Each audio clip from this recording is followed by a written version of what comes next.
ಸಖತ್ ಖಾರ ಬಣ್ಣ ಮತ್ತು ರುಚಿ ಆಚಿ ಚಿಲ್ಲಿ ಪೌಡರ್. ಸದನದಲ್ಲಿ ಗೃಹಲಕ್ಷ್ಮಿ ಗದ್ದಲ ಮುಂದುವರೆದಿದೆ. ವಿಧಾನಸಭೆ ಕಲಾಪದಲ್ಲಿ ಮತ್ತೆ ಗೃಹಲಕ್ಷ್ಮಿ ಗಲಾಟೆ ಜೋರಾಗ್ತಾ ಇದೆ. ಗೃಹಲಕ್ಷ್ಮಿ ಚರ್ಚೆಗೆ ಅವಕಾಶ ನೀಡುವಂತೆ ಪಟ್ಟು ಹಿಡಿಯಲಾಗಿದೆ. ಸಚಿವೆ ಲಕ್ಷ್ಮಿ ಹೆಬ್ಬಾಳ್ಕರ್ ಸದನಕ್ಕೆ ತಪ್ಪು ಮಾಹಿತಿಯನ್ನು ನೀಡಿದ್ದಾರೆ. ಸದನದಲ್ಲಿ ಸಚಿವರು ಉತ್ತರವನ್ನ ನೀಡಬೇಕು ಅಂತ ಅಶೋಕ್ ಪಟ್ಟು ಹಿಡಿದಿದ್ದಾರೆ. ಸದನದಲ್ಲಿ ಗೃಹಲಕ್ಷ್ಮಿ ಗದ್ದಲ ಮುಂದುವರಿತಾ ಇದೆ. ವಿಧಾನಸಭೆ ಕಲಾಪದಲ್ಲಿ ಮತ್ತೆ ಗೃಹಲಕ್ಷ್ಮಿ ಗಲಾಟೆ ಜೋರಾಗ್ತಾ ಇದೆ. ಕಲಾಪ ಮತ್ತೆ ರೀಸ್ಟಾರ್ಟ್ ಆಗ್ತಾ ಇದ್ದಂತೆ ಚರ್ಚೆಗೆ ಬಿಜೆಪಿ ಪಟ್ಟು ಹಿಡಿದಿದೆ. ಗೃಹಲಕ್ಷ್ಮಿ ಚರ್ಚೆಗೆ ಅವಕಾಶ ನೀಡುವಂತೆ ವಿಪಕ್ಷ ನಾಯಕ ಆರ್ ಅಶೋಕ್ ಪಟ್ಟು ಹಿಡಿದಿದ್ದಾರೆ. ಸದನದಲ್ಲಿ ಸಚಿವರು ಉತ್ತರವನ್ನ ನೀಡಬೇಕು. ಈ ಹಿಂದೆ ಸಚಿವೆ ಲಕ್ಷ್ಮಿ ಹೆಬ್ಬಾಳ್ಕರ್ ಸದನಕ್ಕೆ ಒಂದು ರಾಂಗ್ ಇನ್ಫಾರ್ಮೇಶನ್ ಕೊಟ್ಟಿದ್ದಾರೆ, ತಪ್ಪು ಮಾಹಿತಿಯನ್ನ ನೀಡಿದ್ದಾರೆ. ಹೀಗಾಗಿ ಸಚಿವರೇ ಇದಕ್ಕೆ ಸರಿಯಾದಂತಹ ಉತ್ತರವನ್ನ ನೀಡಬೇಕು ಅಂತ ವಿಪಕ್ಷ ನಾಯಕ ಆರ್ ಅಶೋಕ್ ಪಟ್ಟನ್ನ ಹಿಡಿದಿದ್ದಾರೆ. ಗೃಹಲಕ್ಷ್ಮಿ ಚರ್ಚೆಗೆ ಅವಕಾಶವನ್ನ ನೀಡಬೇಕು. ಸಚಿವೆ ಲಕ್ಷ್ಮಿ ಹೆಬ್ಬಾಳ್ಕರ್ ತಪ್ಪು ಮಾಹಿತಿಯನ್ನ ನೀಡಿದ್ದಾರೆ. ಲಕ್ಷ್ಮಿ ಹೆಬ್ಬಾಳ್ಕರ್ ಸೂಪರ್ ವುಮೆನ್, ಅವರೇನು ಚಂದ್ರಲೋಕದಲ್ಲಿದ್ದಾರಾ ಅಂತ ಆರ್ ಅಶೋಕ್ ಕಿಡಿಕಾರ್ತಿದ್ದಾರೆ. ಯಾಕಂದ್ರೆ ನಿನ್ನೆ ಅವರು ಸದನಕ್ಕೆ ಬಂದಿರಲಿಲ್ಲ. ಈ ಹಿನ್ನೆಲೆಯಲ್ಲಿ ಸದನಕ್ಕೆ ಸಚಿವರು ಬರ್ತಾ ಇಲ್ಲ, ಜೊತೆಗೆ ತಪ್ಪು ಮಾಹಿತಿಯನ್ನ ಕೂಡ ನೀಡಿದ್ದಾರೆ. ಹೀಗಾಗಿ ತಕ್ಷಣವೇ ಸರಿಯಾದ ಉತ್ತರವನ್ನ ನೀಡಬೇಕು. ಲಕ್ಷ್ಮಿ ಹೆಬ್ಬಾಳ್ಕರ್ ಸೂಪರ್ ವುಮೆನ್, ಅವರೇನು ಚಂದ್ರಲೋಕದಲ್ಲಿದ್ದಾರಾ ಅಂತ ವಿಪಕ್ಷ ನಾಯಕ ಆರ್ ಅಶೋಕ್ ಕಿಡಿಕಾರಿದ್ದಾರೆ. ಮಾಡಿರುವಂತ ವಿಚಾರ ರಾಜ್ಯದ ಜನರಿಗೆ ಸಂಬಂಧಪಟ್ಟಂತ ವಿಚಾರ ನಾವು ಮಾಡಿರೋದು. ತಾವು ನನಗೆ ಒಂದು 2 ನಿಮಿಷ ಬಿಟ್ಬಿಡಿ, ಇಷ್ಟೊತ್ತೇ ಬಿಟ್ಟಿದ್ದೀರಾ, ಇನ್ನ ಇದು ಮುಗಿಬೇಕಲ್ಲ. ತಾವು ಆ ಸ್ಥಾನದಲ್ಲಿ ಕೂತಿದ್ರಿ, ನಾವು ತಮ್ಮನ್ನ ನ್ಯಾಯಾಧೀಶರು ಅಂತ ತಿಳ್ಕೊಂಡಿದ್ದೀರಿ. ನ್ಯಾಯಾಧೀಶರು ಅಂದ್ರೆ ಏನಾನ ಆದೇಶ ಮಾಡಿದ್ರೆ ಅದು ಕಾನೂನು. ತಾವು ಏನು ಹೇಳಿದ್ದೀರಾ ಅಂತ ಹೇಳಿದ್ರೆ, ಅಧ್ಯಕ್ಷರು ಮಾನ್ಯ ಮಹೇಶ್ ತೆಂಗಿನಕಾಯಿ ಅವರೇ ನೀವು ಹೇಳಿರೋದು, ಮಾನ್ಯ ಮಹೇಶ್ ತೆಂಗಿನಕಾಯಿ ಅವರೇ, ಮಾನ್ಯ ಸಚಿವರು ಆಗಸ್ಟ್ ತಿಂಗಳವರೆಗೆ ಕ್ಲಿಯರ್ ಮಾಡಿದ್ದೇವೆ ಎಂದು ಹೇಳುತ್ತಿದ್ದಾರೆ. ನೋಟ್ ಮಾಡ್ಕೊಳ್ಳಿ, ಅಲ್ಲಿಗೆ ನಿಲ್ಲಿಸಿ 1 ನಿಮಿಷ. ಎಂದರೆ ನೀವು ಹೇಳಿರೋದು ರೆಕಾರ್ಡ್, ನೀವು ಕೊಟ್ಟಿರೋ ರೆಕಾರ್ಡ್ ತಗೊಂಡಿದ್ದೀನಿ. ಎಂದರೆ ಫೆಬ್ರವರಿ ಮತ್ತು ಮಾರ್ಚ್ ಮಾಹೆಯನ್ನು ಒಳಗೊಂಡಂತೆ ಕೊಟ್ಟಿದ್ದೇವೆ ಎಂದು ಅರ್ಥ. ತಾವು ಹೇಳಿರೋದು ಆ ಪೀಠದಿಂದ. ತಮಗೆ ಗೌರವ ಹೋಗ್ತೈತೆ ಇವೆ, ನಮಗಲ್ಲ, ತಮಗೆ. ಮತ್ತೆ ಯಾರು ಫಲಾನುಭವಿಗಳಿದ್ದಾರೆ ಅವರು ಎಷ್ಟೋ 1,25,00,000 ಜನ ಅವರು ಕಾಯ್ತಾ ಇದ್ದಾರೆ. ಬರ್ತೈತೆ ಯಾವ ಲಕ್ಷ್ಮಿ ಅದು ಗೃಹಲಕ್ಷ್ಮಿ ಬರ್ತೈತೆ, ಗೃಹಲಕ್ಷ್ಮಿ ಬರ್ತೈತೆ, ನಮ್ಮ ಮನೆ ಗೃಹಲಕ್ಷ್ಮಿ ಬರ್ತೈತೆ ಅಂತ ಕಾಯ್ತಾ ಇದ್ರು. ಬಂದಿಲ್ಲ, ಮಾರ್ಚಲ್ಲಿ ಬಂದಿಲ್ಲ. ಮತ್ತೆ ನಮ್ಮ ಸದಸ್ಯರು ಏನು ಕೇಳಿದ್ರು ಮೇಡಮ್ ಅವ್ರನ್ನ, ಮೇಡಮ್ ಅವರೇ ನೀವು ತಪ್ಪು ಹೇಳ್ತಾ ಇದ್ದೀರಾ, ಕೊಟ್ಟಿಲ್ಲ ಅಂತಂದ್ರು. ನಾನು ಅದನ್ನ ಓದ್ತೀನಿ ತಾಳೆ, ಅದನ್ನು, ಯಾಕಂದ್ರೆ ಸದನಕ್ಕೆ ಗೌರವ ಇದೆ. ಇಲ್ಲಿ ನಮ್ಮ ಡೆಪ್ಟಿ CM ಅವರು ಎಲ್ಲ ಮಂತ್ರಿಗಳೆಲ್ಲ ಇದ್ದಾರೆ. ಅವ್ರ ಮಾತಿಗೆ 3 ಪೈಸದ ಬೆಲೆ ಇಲ್ದಂಗೆ ಆಗೋಗ್ತೈತೆ. ಆಮೇಲೆ ಇದೇನಾನ ಒಂದು ಹೆಚ್ಚು ಕಮ್ಮಿ ತಾವೇನಾನ ತಪ್ಪು ರೂಲಿಂಗ್ ಕೊಟ್ರೆ ಇಡೀ ಸದನಕ್ಕೆ ಅಗೌರವ ಆಗ್ತದೆ. ಅದಕ್ಕೆ ನಾ ಹೇಳಿದೆ 1 ನಿಮಿಷ, ಇಷ್ಟೊತ್ತು ಸುಮ್ಮನೆ ಇದ್ದೀರಾ, 1 ಅವರ್ ಸುಮ್ಮನೆ ಚೇಂಬರ್ ಅಲ್ಲಿ ಬ್ರೀಫಿಂಗ್ ನೋಡಿದೆ. ನಾನು ಬಂದಿದ್ದೆ, ಬ್ರೀಫಿಂಗ್ ನಡೆದು, ಅದಕ್ಕೆ ನಾನೇ ಬಂದ್ಬಿಟ್ಟೆ ಆಚೆ.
ಚುನಾವಣೆ ಬಗ್ಗೆ ಮಾತಾಡ್ತಾರೆ.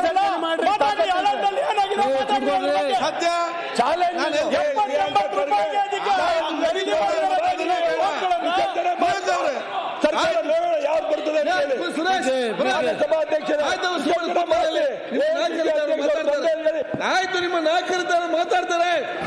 ಯಾವಾಗ ಬಂದಾರ ಅವರು? ಒಂದ್ ಸೆಕೆಂಡ್, ಯಾವಾಗ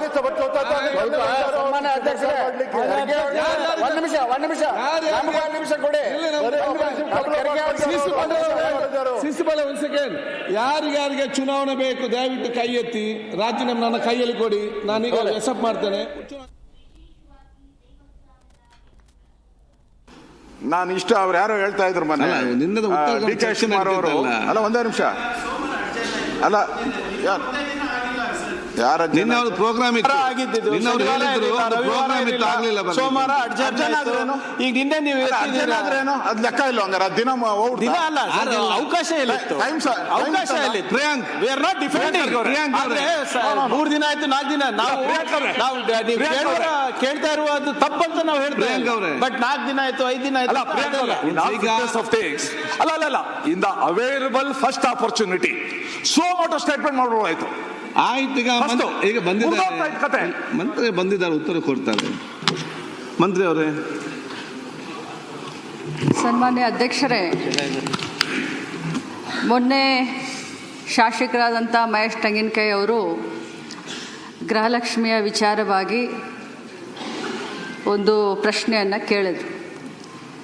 ನಾನು ಮೊನ್ನೆ ಕೂಡ ಸದನಕ್ಕೆ ಹೇಳಿದ್ದೇನೆ, ಇವತ್ತು ಕೂಡ ಅದನ್ನೇ ಹೇಳಲಿಕ್ಕೆ ಬಯಸ್ತೇನೆ. ಈ ಗೃಹಲಕ್ಷ್ಮಿ ಯೋಜನೆ ಕರ್ನಾಟಕ ರಾಜ್ಯದ 1,26,00,000 ಕುಟುಂಬದ ಯಜಮಾನಿಯರಿಗೆ ಪ್ರತಿ ತಿಂಗಳು 2,000 ರೂಪಾಯಿ DBT ಮುಖಾಂತರ, ನಾನು ಒತ್ತಿ ಹೇಳಲಿಕ್ಕೆ ಬಯಸ್ತೇನೆ, DBT ಮುಖಾಂತರ ಯಾವುದೇ ಮಧ್ಯವರ್ತಿಗಳ ಹಾವಳಿ ಇಲ್ಲದೆ ಡೈರೆಕ್ಟಾಗಿ ಅವರ ಬ್ಯಾಂಕ್ ಅಕೌಂಟ್ಗೆ ಹೋಗುವಂಥ ಒಂದು ಅತ್ಯುನ್ನತ ಒಂದು ಯೋಜನೆ. ಈ ಕರ್ನಾಟಕದಲ್ಲಿ ಗೃಹಲಕ್ಷ್ಮಿ ಯೋಜನೆಯನ್ನು ಪ್ರಾರಂಭ ಮಾಡಿದ ಮೇಲೆ ದೇಶದ ಪ್ರತಿಯೊಂದು ರಾಜ್ಯದಲ್ಲಿ ಇದನ್ನು ಒಂದು ಮಾಡೆಲ್ ಆಗಿ ಯೂಸ್ ಮಾಡಿಕೊಂಡು ಇದು ಬಹಳಷ್ಟು ಯಶಸ್ವಿಯಾದಂಥ ಯೋಜನೆ ಅಂತ ನಾನು ಹೇಳಲಿಕ್ಕೆ ಬಯಸ್ತೇನೆ.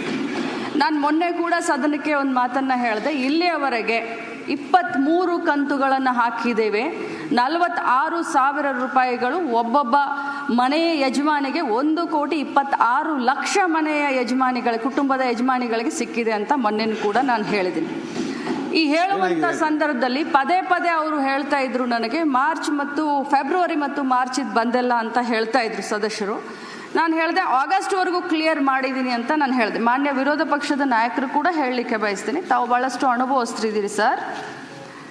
ಇಲ್ಲಿ ಆರೋಪ ಪ್ರತ್ಯಾರೋಪಕ್ಕಿಂತ ನಾನು ಮಂತ್ರಿ ಆದಮೇಲೆ ನಾನು ಮೊದಲನೇ ಬಾರಿ ಮಂತ್ರಿ ಆಗಿದ್ದೀನಿ. ಅತ್ಯಂತ ಭಕ್ತಿ ಭಾವನೆಯಿಂದ, ಪೂಜ್ಯ ಭಾವನೆಯಿಂದ, ಯಾಕಂದರೆ ಬಹಳ ದೊಡ್ಡ ಪುಣ್ಯದ ಕೆಲಸ ಮಾಡ್ತಾ ಇದ್ದೀವಿ.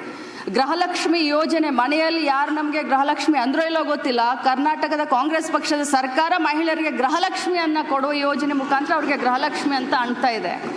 ಅವ್ರಿಗೆ ತಲುಪಿಸುವಂಥ ಕಾರ್ಯವನ್ನು ನಾವು ಮಾಡ್ತಾ ಇದ್ದೀವಿ. ಪದೇ ಫೆಬ್ರವರಿ ಮಾರ್ಚನ್ನು ಕೇಳಿದಾಗ ನನ್ನ ಮಾಹಿತಿ ಪ್ರಕಾರ ಕೊಟ್ಟಿದ್ದೀವಿ ಅನ್ನೋದು ಒಂದಿತ್ತು. ಆದರೆ ಹೋಗಿ ನಾನು ಮತ್ತೆ ವಿಚಾರಣೆ ಮಾಡಿದಾಗ ಫೆಬ್ರವರಿ ಮಾರ್ಚು ಇನ್ನೂ ಹಾಕೆಲ್ಲ ಸ್ವಲ್ಪ ಹೆಚ್ಚು ಕಡಿಮೆ ಆಗಿ ಅನ್ನುವಂಥ ಮಾಹಿತಿ ನನಗೆ ಬಂತು. ಆದರೆ ಇದರ ಅರ್ಥ ಎಲ್ಲರಿಗೂ ಹೇಳಲಿಕ್ಕೆ ಬಯಸ್ತೇನೆ, ಸದನದಲ್ಲಿರುವಂಥ ಎಲ್ಲ ಸನ್ಮಾನ್ಯ ಗೌರವಾನ್ವಿತ ಸದಸ್ಯರಿಗೆ ಹೇಳಲಿಕ್ಕೆ ಬಯಸ್ತೇನೆ, ತಮಗೆಲ್ಲರಿಗೂ ತಪ್ಪು ಮಾಹಿತಿಯನ್ನು ಕೊಡೋದಾಗಲಿ ಅಥವಾ ಸದನನ ಮಿಸ್ಲೀಡ್ ಮಾಡೋದಾಗಲಿ ನನ್ನ ಉದ್ದೇಶವಿಲ್ಲ. ಯಾಕಂತಂದರೆ ಒಬ್ಬ ಜವಾಬ್ದಾರಿಯ ಸ್ಥಾನದಲ್ಲಿ ನಿಂತ್ಕೊಂಡು ಹೇಳಲಿಕ್ಕೆ ಬಯಸ್ತೀನಿ. ನನಗೆಷ್ಟು ಜವಾಬ್ದಾರಿ ಇದೆಯೋ ತಮಗೂ ಅಷ್ಟೇ ಜವಾಬ್ದಾರಿ ಇದೆ.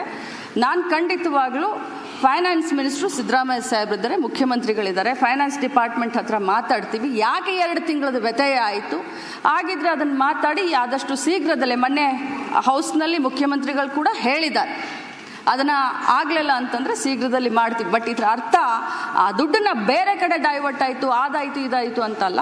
ಬಟ್ ಒಂದೇ ಮಾತನ್ನು ಹೇಳ್ತೀನಿ, 2 ತಿಂಗಳದ್ದು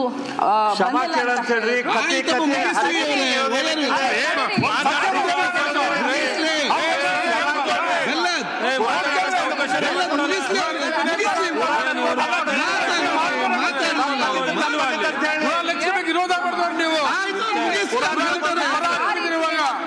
ಅವ್ರು ಹೇಳ್ತಾರಲ್ಲ ಲಾಸ್ಟ್ ಅವ್ರು ಮುಗಿಸೋ ಮುಂಚೆ ಹೇಳ್ತೀರಿ. ಪ್ರತಿಪಕ್ಷ ಮಾತಾಡ್ತಾರೆ.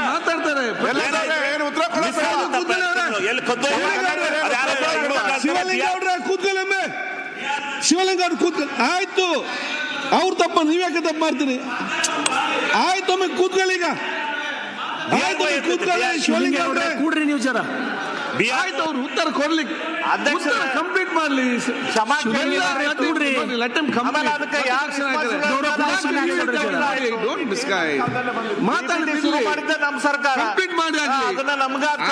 ನೋಡಿ, ಅವರು ಬಂದು ಉತ್ತರ ಕೊಡ್ತಾ ಇದ್ದಾರೆ. ಉತ್ತರ ಕರೆಕ್ಟ್ ಕೇಳಿ, ಆಮೇಲೆ ಮತ್ತೆ ಹೆಚ್ಚು ಮಾತಾಡಿ. ನಿಮ್ಗೆ ಪುರಾಣ ಬೇಡ ಆಗ್ತದ?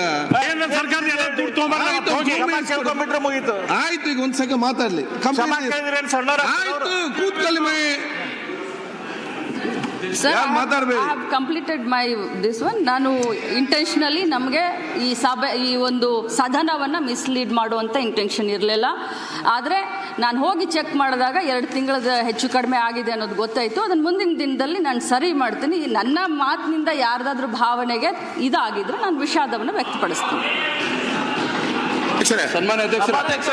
ಅಧ್ಯಕ್ಷರೇ ನೋಡಿ, ಇಲ್ಲಿ